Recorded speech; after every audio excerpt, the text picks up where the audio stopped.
Welcome to the Integrate Schools Podcast. I'm Andrew, a white dad from Denver. And I'm Val, a black mom from North Carolina. And this is Staying Power with Dr. Danielle Wingfield. I fully believe Dr. Wingfield is going places. Absolutely. She is a historian, a lawyer, a law professor. And, you know, we've talked to historians in the past, Val, and I don't know that I've ever come across someone who identifies as a historian, but who has such a clear focus on what history means to right now and to this moment that we find ourselves in. Everyone needs to know and really appreciate the work of Dr. Wingfield, making those really tight connections between history, present, and actions that we can take so that we aren't overwhelmed by the idea that we haven't been here before. Yeah, she had a piece that came out recently called The Resurgence of Massive Resistance. We've talked about massive resistance in the past, you know, this period right after Brown v. Board, where a number of elected officials across the South said, we are not going to desegregate our schools. And one thing I really took from her piece was she drew this line from really going all the way back to, you know, the 1600s when the first enslaved people arrived in this country and the way we thought about education all the way through to today, and sort of tying this thread that massive resistance in its sort of official form was just one piece of what has been a much larger, broader movement that we still see going on today. And there are characteristics that we see today, certainly curriculum control, a rise of parental rights, politicizing education. Those are all things that were used in the past that are being used today as well. You know, it's easy to look at how the attacks on public education are showing up right now and feel a little overwhelmed and feel a little disheartened. And one thing I really appreciate about Dr. Wingfield is she's very clear about what ways have we overcome some of these things in the past so that we can help inform our choices about going forward. It's a conversation that piqued all of my interest when it comes to learning history and applying, and also made me feel hopeful that we can survive this and get to the other side, because we know when there is progress, there's going to be resistance. When we keep moving, there's going to be more backlash, and we're just going to keep pushing. We're just going to keep pushing. Yes, we need, as the title of the episode says, staying power. And I think Dr. Wingfield gives us a good idea of why that's important and what things we can draw on to help us with that staying power. So that's right. Excited for our listeners to check this out. Shall we take a listen to Dr. Wingfield? We should.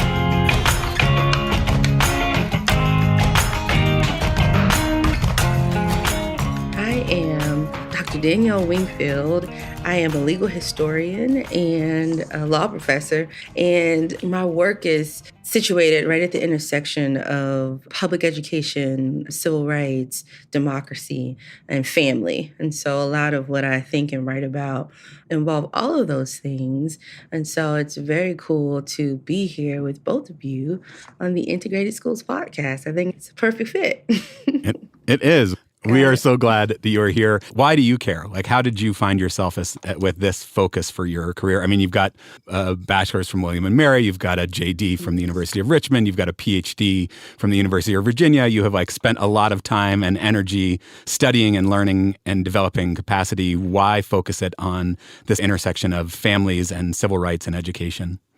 It's so personal for me. So I was born in Prince Edward County, which was one of the birthplaces of Brown. That's where Barbara Johns, a student, sparked things there and got things going as one of the 5 plaintiffs on that case. My grandparents, one of whom are still alive, still lives in Prince Edward County. Wow. And they were part of what we call the lost generation, when the schools shut down completely rather than to integrate. Right. And so that's my birth story. I come out of the history, and then I moved to Lynchburg, Virginia, where I was raised by my mother and my grandmother there, a different grandmother, who was a storyteller in her own right and a historian. And I spent my formative years around people who are all over 60. So I learned early what rich insights can come from just being in the room of people who've been around for a while. So I guess it's just in my blood, Andrew. I don't know. I thought I would be a teacher, and I quickly learned after sitting in a classroom as a high schooler that was not my calling, in fact. Fair.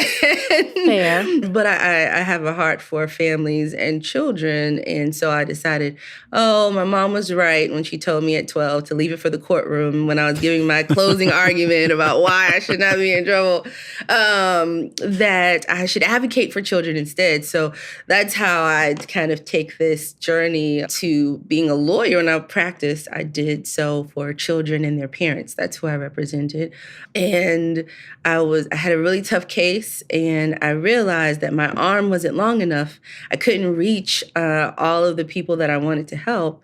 And so that's when I decided to go to UVA and be a law teacher, because I could extend my reach. And I teach constitutional law and legal history, but there's so much that could help our legal institution and some of our inequalities that are at a systemic kind of scale just by knowing our history. So that's why I take the historical approach. It's, it's in me, but also I think it's a powerful tool to understand the playbook and understand the stories of resilience as well as resistance, so that we can know what to do and how to approach things. Yeah. I've said this before. At this point in my life, I feel like we should all be required to be history majors of something. Right? Yeah. And so yeah, even if you're an absolutely. architect, you need to know the history of architecture in a deep and meaningful way and how it has shown up, in our country. You also have spent some time focusing on oral history, including the Teachers in the Movement project. Can you tell us a little bit about why oral history, why storytelling, and that has been part of your work? Yeah. Why storytelling? Yeah, thank you for that question, because it's a great moment to plug the Teachers in the Movement project, which I am the associate director. And I've been doing some cool stuff with film, with the First Class project, telling American First stories. But the Teachers in the Movement project is an oral history where we've interviewed over 500, we may be up to 600 teachers by this point who worked during the long civil rights movement. So at some point between the 60s through the 80s, and we hear their stories of teaching, being the first to teach, to integrate schools as teachers, and what their experiences were like, and whether they thought of themselves as activists or doing any type of political work. And it's a fascinating project. My mentor leads that project, Dr. Derek Aldridge. And storytelling is important, and that's because none of this is new. Right. We've been here before. And so I think it's important to be reminded of that from lived experience. And that can slow us down in moments of panic and help us consider what's really operating here, what's driving the fear, how should we respond, how have people responded before who were in our shoes, what, if anything, should we change or keep the same. It makes things real and relevant in a more personal way. And so I love sitting at the feet of elders for that reason, because there's so much to learn. And so I am a student, first and foremost, usually. Yeah, that's amazing. I'm super excited about this project. I came across your work through your recent article in the Washington and Lee Law Review, which, full transparency, is not something that I just regularly read, but Gina at NCSD recommended that I check it out. We know good people who know good people. That's right. You know Yeah. people. We know people. That's right. It's called The Resurgence of Massive Resistance, and it really looks at this sort of the historical context of a lot of the anti-public education sentiment that we see right now. I wonder if you can tell us some of the history, massive resistance, sort of, capital M, capital R, coined in 1956 by Virginia Senator Harry Byrd. We think of it as this kind of post-Brown v. Board thing, but as you point out in the piece, the ideology behind it stretches all the way back to kind of the founding of the country. Help us understand some of that history, the way that education was thought about way back when, the first enslaved people arrived in the country. Yeah. Oh, well, you set me up to talk a lot, Andrew, and I wanted to give the podcast short version of that. The massive resistance piece was just me looking at just closely over years what exactly happened after Brown versus Board of Education. And, literature, and certainly I don't disagree, just often hails Brown as like this triumphant moment, a very pivotal moment in our history. And it was. But I think what's talked less about is how coordinated and sophisticated and effective the backlash was that came after Brown. Absolutely. And as a Virginian, and we call it the Virginia way around here, I think it is especially effective and tricky to navigate because, you know, in the deep, deep South, it was so blatant, you know, it was violent, it was in your face, you could see it. In Virginia, it was a bit more ingrained in the politics and in baked in the system in a way that you couldn't see it as readily, which is especially difficult to counter. And so that's where we get this Senator Harry F. Byrd and this political machine that's developing this massive resistance strategy to block desegregation and weaken public education altogether. And what I kind of chronicle as this long anti-public education movement, it wasn't just about keeping schools segregated, that there was a broader project I would suggest about controlling knowledge and power. And so we get this inflammatory public political rhetoric happening. We kind of see that now with anti-CRT and like these buzzwords, right? We get this censorship of, I'm talking the history now, censorship of curriculum and textbooks. They're rewriting it in Virginia and Texas and all these places to tell a positive story of the Confederacy and the war and what was really happening. And we see book bans today, right? And then, you know, this parental rights thing where school choice, and we should have the choice about where we go. It sounds good and that's right, but also that was a tool. That piece just kind of goes through those strategies across time to see how they haven't disappeared necessarily, but they've just evolved. Because it's not new, right? It comes under different language or through different organizations. You know, you've got the United Daughters of the Confederacy, and now you have Moms for Liberty, but the ideology behind it is the same. What I appreciate about the piece was you talk a lot about trying to maintain the status quo. It's easy if you don't have historical context to look at the evolution of the pushback, you know, that we've seen in the past several years, Moms for Liberty and the like, as something new, as trying to, you know, move us away from something. But really, it's always been about holding on to the status quo. It's always been about, since education was originally, you know, happened in the country, it was never designed for Black people. It was, in fact, illegal for Black people to be educated. And so there has been this desire to hold on to. You use the term resistance a lot in your piece. And, you know, in this current moment, I'm thinking about the resistance to the current administration. And then like, wait, actually, what you're talking about is resistance to change, resistance to evolving an education system towards equity, resistance to moving away from this status quo that is really designed to kind of maintain racial hierarchy. Yeah, exactly. And then what do we learn from it, right? You know, if we understand that it's cyclical, then we are aware of what's happening and we won't take the bait and we can respond appropriately. We can avoid treating this current moment as some type of unprecedented crisis and then like really dig into the struggle that's happening over democracy. Or, you know, maybe we'll get like a little lead on the fact that how important education and children are to maintaining the status quo. Right. And also how brilliant and amazing we must be for the war to be right there. You know, like something is pressing at the level of education that is causing all of this. It's a big deal. And then, listen, my mentee, Henry Marsh was a bit, I'm like, why were you working within the law? You know, why you didn't try to just burn it all down? He's like, I'm a lawyer. I believed in the law, you know, like I'm going to do everything within my power to change the law from within the system. So I'm like, okay. But a lot of my work lately has been like, okay, what can we understand about the law's limits and how we overcome those limits, you know? And so I've been trying to figure out how to navigate it all, you know, like maybe my daughter will change the system, but right now I'm stuck with it. So like, how can I help my clients and my community and the people that I care about navigate it? You mentioned the importance of having these stories of resilience, of strategy when things get tough. Do you have any stories right now that you feel are important to share with us?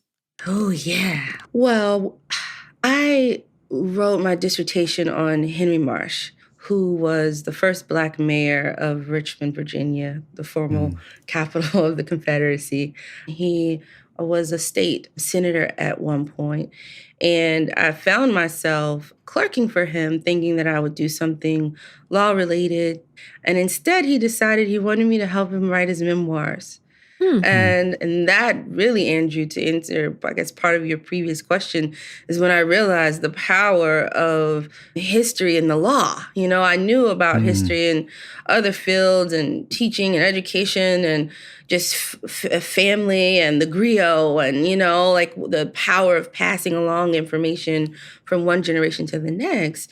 But boy, was it powerful to hear firsthand how he and Oliver Hill, who are in the direct lineage of folks you know, like Thurgood Marshall and others, were running the streets of Virginia into these courtrooms and fighting just with one or two men law firms, these big school districts and these big corporations who had tons of resources trying to desegregate schools. It was just fascinating. And so he comes to mind at this moment. He's just passed away this previous year. And I used to ask him, like, what do we do? What's your biggest lesson from all of this? And he would say, staying power. You know, I won. He had one case that lasted over 20 years. He only won because there was a substitute judge. And the substitute judge granted this battle he had been fighting for many years. 20 years. And he said, you have to outlast the opposition. You just you have to figure out how to outlast them. You got to stay in there. And you can't be deterred by their resources, the power that's behind them, how many wins they've had, how many losses you've had. You run the course, you fight the fight. And he did so up until he went from this earth. And so I that lesson is sticking with me. I think I might title that book Staying Power or something, but it's just a story of not only being resilient, but figuring out how to care for yourself and your communities long enough to continue. And so I think that's a powerful story. And I think that's a story you get from not only Henry Marsh, but James Apostle Fields, who overcame all the odds to then have a law school himself and teach other students how to read the law, right? He was owned as property and then he died with 25 properties, right? Like there you can turn it around. Goosebumps. And then I've been writing most recently I've been thinking about Home Place, Bell Hooks' Home Place, or these places where all people, especially Black people, can be safe and free to resist, to be human. And I've been trying to capture that in the law. And so this last piece were histories of Home Place, that is these Black Wall Streets, these Black urban districts in incorporated towns like Jackson Ward right in Richmond, Virginia, or Greenwood in Tulsa. We know that one. That's a familiar one. And we remember them often for the destruction and the violence that happened at the end.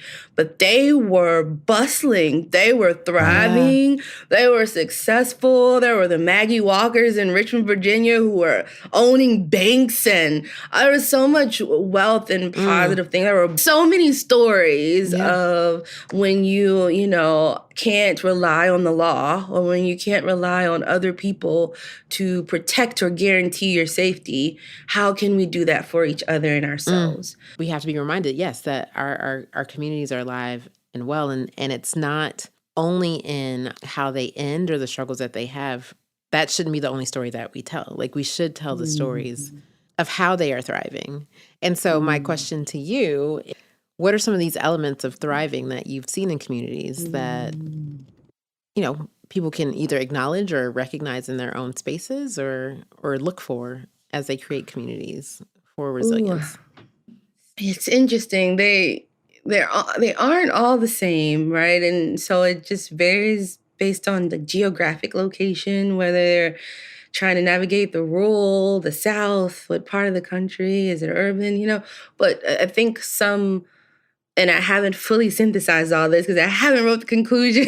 I'm just I have raw data in my brain. I love it. We are doing this in real time. But let's do it. I think some elements that might go across all of these places, they're certainly rooted in community, right? You see an investment in shared responsibility, right? So you see schools run by the community for the community, right? You see teachers as neighbors and not just teaching content and curricula, but really, focus on the whole student. You see mutual aid networks, right? Where the burden isn't falling on one group or one person, but where they are trying to equally distribute care. And you see kinship. You see kinship outside of bloodline. Yeah. Which is, I think, a very deep and fascinating thing that I want to look into. You see value setting, which they didn't all agree upon necessarily, but you certainly see kind of the charter of the agreed upon core values being reflected in the schools and in the churches and in the newspaper, like the institutions that were built in these communities.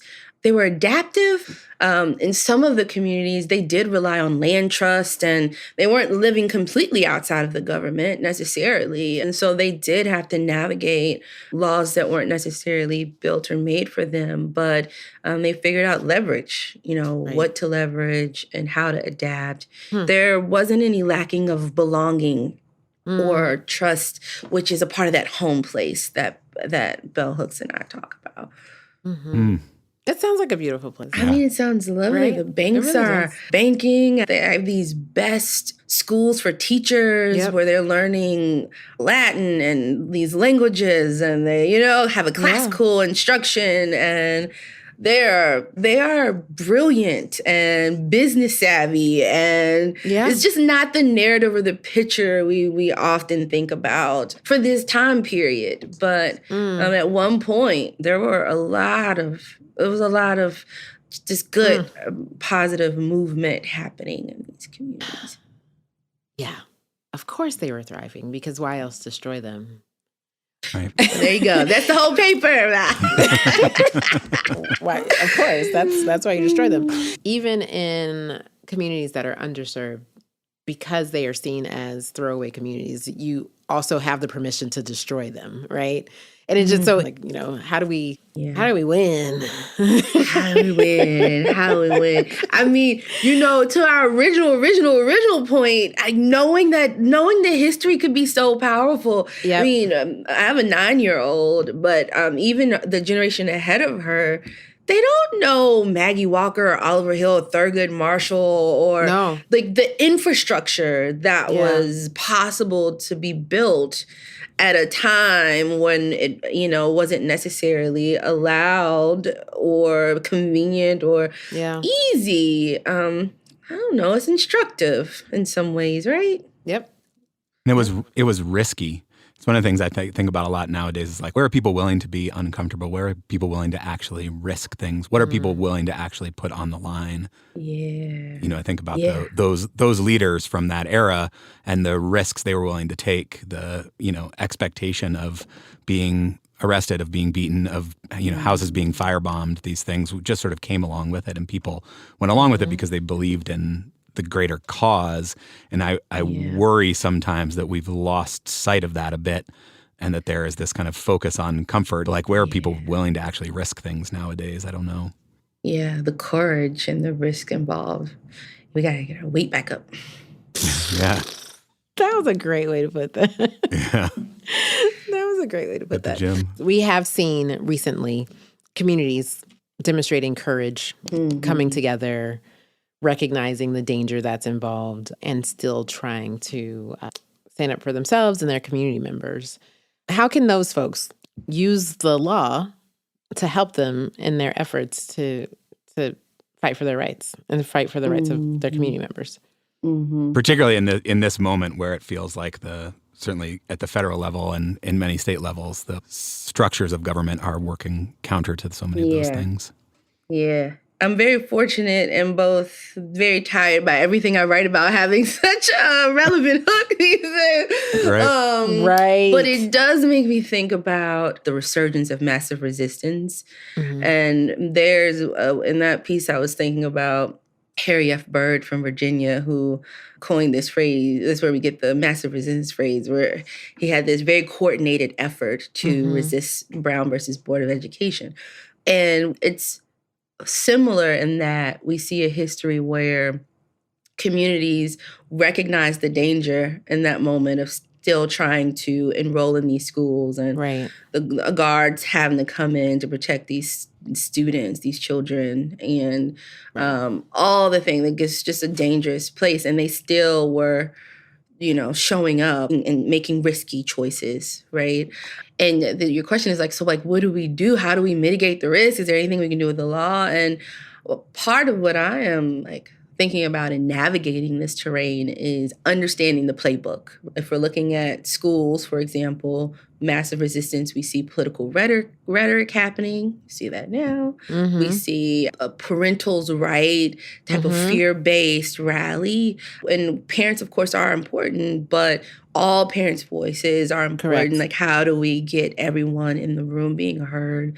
We see a very pernicious working around through school privatization, but yet we're still seeing, parents even today show up at school board meetings. There are pockets across the country where parents who would try to advocate for their children being in the right classes or getting the correct IEPs or et cetera, and the school would call Child Protective Services on that family and file a complaint because they were annoyed by their advocacy. And there's one particular family that I write about that they take the child away for, I think it was 6 or 7 weeks. Child Protective Services? Removed from the home, yes, to investigate. And of course they found no neglect, no abuse, just a parent who was trying to make the risky, speaking of risk, the amount of risk involved just for advocating for your child to be in the right class. What do we do? I mean, we do it. We understand the playbook. We understand what's happening. Yeah. And then we consider what the risk is and whether it's the right move to make at that time or whether there's another move. But I don't know. Courts are one place, but our voices can be heard and we can defend democracy in all types of places. And so I think we have to explore all the tools. The Supreme Court is not coming to save us. Yeah, I think we might want to pivot from that. State courts might, on state constitutions, and I don't think we abandon the law, but I'm certainly in a place right now where we need to consider how we might take matters into our own hands with what we have. I'm super fascinated by what you described as like being reared by people over 60 in your formative years. And also, because we know this is cyclical, how are we learning lessons, right? And then teaching them. And I brought up your community that raised you as, like you said, that was part of the regular conversation. I am sure that you are having those conversations in whichever way feels right for you and your daughter. Like you're having them, right? They're not news to her. But how do we as a community learn so that when we see this cycle come up again, we are also smarter the next go round, right? The reason that you're turning to that is because it's so important. And it's because it's so important, it's the reason that it is being fought so hard, right? The reason that we have book bans. I mean, literally just today, as I was like getting ready to jump on here, there was a, push notification about University of Texas eliminating gender studies. The ways that we are trying to, alter curriculum is because it is so powerful. I think about Val, about the stick of knowledge in your house. Tell me about that. Tell me. My dad, he printed out all of these pictures of Black leaders, intellectuals, scientists, writers, artists, etc. And he would paste them all on the stick, and we have the stick of knowledge, and like he would point, and I needed to know everybody on that stick of knowledge all the time. But like our home African American Studies course was AP level, right? And that has helped me recognize these patterns. That has helped me understand the need to be able to persevere, right? To outlast. But I don't know that is like a community square. Yeah. I don't know that it's happening in the same way. And honestly, while you were thinking, I was like, okay, I need to start an after-school program. I I was like trying to figure out what I needed to do. I was like, okay, I have my calling. I'm starting an after school program. After school, right? Then you can pass down that knowledge from your stick of knowledge. This podcast is another amazing tool. I mean, it's like, how do we make these histories visible and collective, right? And that's what you all are doing. That's why this is such powerful work that you all are doing, like right on the ground, and why I've started, thinking about film and putting these histories in a more easily obtainable kind of form so that we can keep it going. Like, we have to figure out how to not just write the law review article, right? But get it in a form and in a place and in a forum where we can just come in a room and really strategize and think about and commune around what we need to do, what we need to learn, what we have to remember, and what we need to do to move forward in this moment. A lot of work to do. But it doesn't feel outside of my responsibility, our responsibility. Yeah. It feels within my responsibility. That's in your contract. That's right. We had a conversation with Dr. Loretta Ross. And one thing that she talks about is like not letting go your link in the chain. And I think, what you have described feels like, okay, I can't do it all. There was a time where I thought I could, right? Me too. I was like, I can do this all. You can do all of it. Yeah. And now I recognize that I can't, but I certainly can make sure that I'm holding on to that link in the chain. You're exactly right. Like the story I was telling with the home place, right, is a story of safety, why they had to create them in the first place, sovereignty, like how they govern themselves, and then sabotage, which eventually happened through the state. And at the end, I'm thinking, well, how do we get over the sabotage part? Because you hit it, Val, and you're like, well, that's why they were targeted, was because they were thriving and successful. Right. And so anyway, a part of the many solutions that I was thinking about was the one you just pointed out, which is like, what if it's even better if we don't solve all the problems ourselves? What if our incorporated town or our Black Wall Street is us and 4 other families? Whew. Like, what if we took responsibility over our pod and then we just had micro pods of knowledge production? You can't get us all. You know what I mean? That's it. And we're reproducing and telling these histories, and we are, tilling and taking care of our land, and we're buying the land, and we're, making our money circulate. And so maybe it does make it a little less daunting and a little bit more at our fingertips if we are truly just kind of focused on what we can do and who we can touch. So good. I appreciated the piece for the historical context, for like the way you kind of tied the threads of that this is not something new. I do think acknowledging that this is part of a larger project makes it, in some ways it's like a little depressing. It's like, oh, we've been doing this for 400 years. For a long time.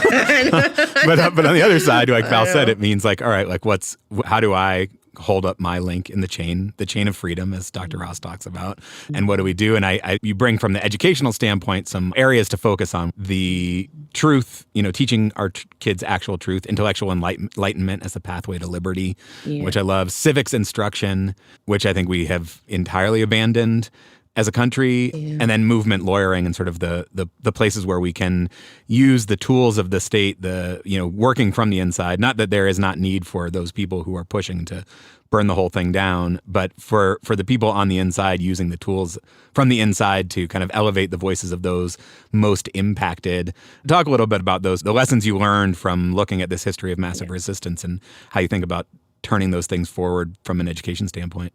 I think the history and truth is central to democracy is just a really big point in a time and space of a lot of misinformation, which I think speaks to our entire conversation today. I don't think we can state enough how when curricula and when lessons are changed or misappropriated or mistaught, or if it's misinformation, that's not just messing up one child's mind, but that is really doing some large-scale altering that's happening there. And so we don't want to deny students access to honest accounts of American history. It's not Right. Black. This is American history. You Right. know, we can't build a democracy on silence and distortion. That's not going to endure, you know, in a way that we need it to. And so I think that's important. And then law as a tool, which we've talked about, but not alone. And so I do think it's a call to folks like me who are like movement lawyers who are taking their cues from the people, from communities, and then using the tools that we have to create systemic change. And also, I'm adding on to that, you know, just our own ownership of our stories and movement as well. So we can defend democracy in all the places, not just courtrooms, but classrooms and libraries and school board meetings. And maybe it's you, Andrew, who brought the lesson today. Like, we might need to be willing to take some risk, calculated ones. Right. And the way to take the calculated risk, I think, is to understand the context of it all and then move accordingly. Yeah. I have this theory that came to me as I was reading your piece. I think sort of around No Child Left Behind in the early 2000s, we had this push towards schools mostly focusing on reading and math and moving away from, or certainly leaving less time for things like social studies and civics. The sell there was like, we're going to focus on these foundational skills. And like, for sure, if you can't read, it's very hard to learn other things. And like, you know, knowing how to do math is important. But there's a way that it seems like it was almost like kicking the can down the road.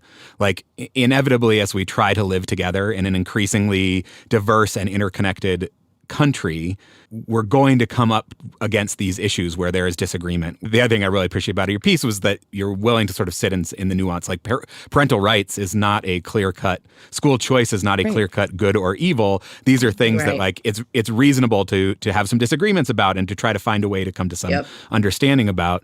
But we stopped doing that in the public sphere. You know, public education was a place where we had the opportunity to kind of have these conversations and have these arguments and try to work it out in small scale and small communities. And I think that still happens in some places, in some schools. If you have a really good school leader, you know, maybe you're kind of trying to grapple with some of these civics-oriented things that are going on. But we've like put on horse blinders, you know, and said like, well, let's just like learn how to read and how to do math, and all this other stuff we're just sort of set to the side. And that's like a need as we see each other's humanity more, as we feel more and more interconnected, and we see the inequities in the world, we have to have some way to understand it, to make sense out of it. And if we're not doing that together in these public spaces, then we're pushed further and further into our silos. We get more and more, you know, differing views about what the solutions might be, about what reasonable is, about what even happened in the past. And I think in an ideal world, you can have these conversations about multiracial democracy. You can have these conversations about these nuanced differences in terms of things that are valuable to people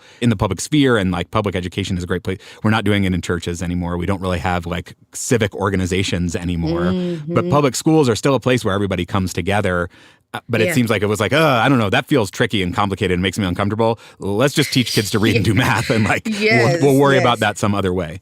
Yes, I think that's exactly right. I like to tell my law students, I'm not here to push an agenda, right? You know, I'm not here to make you see what I see or see it how I see it, but I do want to point you in a direction and arm you with some critical thinking skills to be able to process and make sense of it for yourself. And so your theory is resonating with me, Andrew, about the lack of critical thinking skills for all students. You know, so I'm beyond ideology, whatever, for everybody in the room to be able to have enough context of civics to you know, and to think. And so what we get is what Andrew said, right? Students who might be technically skilled, but democratically unprepared. And what does that mean for democracy and greater society? And we got some thinking and some work to do for sure. We have to keep on keeping on. We have to have staying power, like you said. Yeah. Because it is a long-term fight. The upside of it having been a 400-year fight is that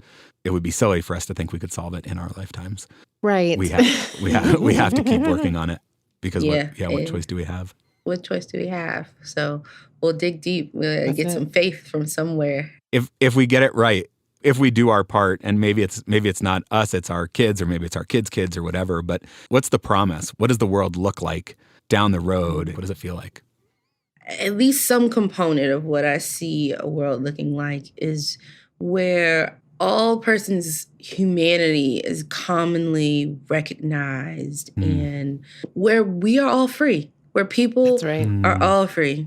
All people are seen and heard and are recognized as part of humanity. And I think that's a common ground that we can't get to. I'm with you. Certainly, I mean, you know what I mean? I'm not even going way out with this one. Right. You're really not. It's not that hard. It's not that hard. I think freedom is attainable, and I'd like for us to see freedom for all people in our lifetime, and I like for us to not have to depend on freedom from an institution or from others. I would like for us to live and be able to walk in that without harm or deterrence or any entity coming against it, but to truly be a free human race. And so I think we can do that. I think so too. We can do that. And that feels like a home place. I mean, to go back to, this idea, right? It's like the things you talked about, kinship outside of bloodline, mutual aid, community, shared values, like all those things, we expand those out. Maybe it starts in little pods, like you were saying, but that grows and grows and grows. And that if everyone feels like home, if everyone feels like they are at home and they can be at home. You get me, Andrew. How do I replicate you and just have you over here? Yeah, the future looks like home place. I love that. That's exactly right. Awesome. Thank you. Thank you for this. Thank you. I really enjoyed this. I really appreciate the invitation. I'm so humbled and grateful for it. Thank you. Yes. Thank you for coming on. Thank you for sharing your brilliance with us. Thank you so much. Thank you both.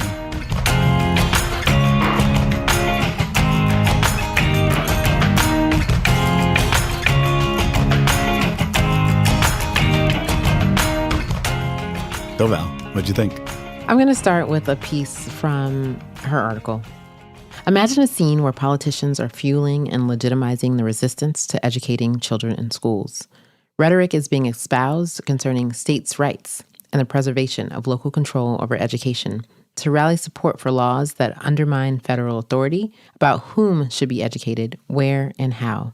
Imagine a social climate characterized by deep racial tension, defiance of federal mandates, and overtly discriminatory ideological preferences.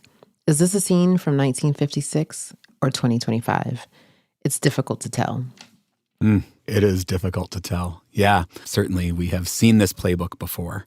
And in some ways that's depressing because it feels like what have the past 60 years been for? But I did take a lot of inspiration from this idea of staying power, that we have to stay at it and that there is progress, and that by understanding that this is all part of a bigger project, it helps us understand how to organize ourselves, pushing back on some of this stuff. But yeah, I think that quote could be just as easily 76 or 66 or 2026.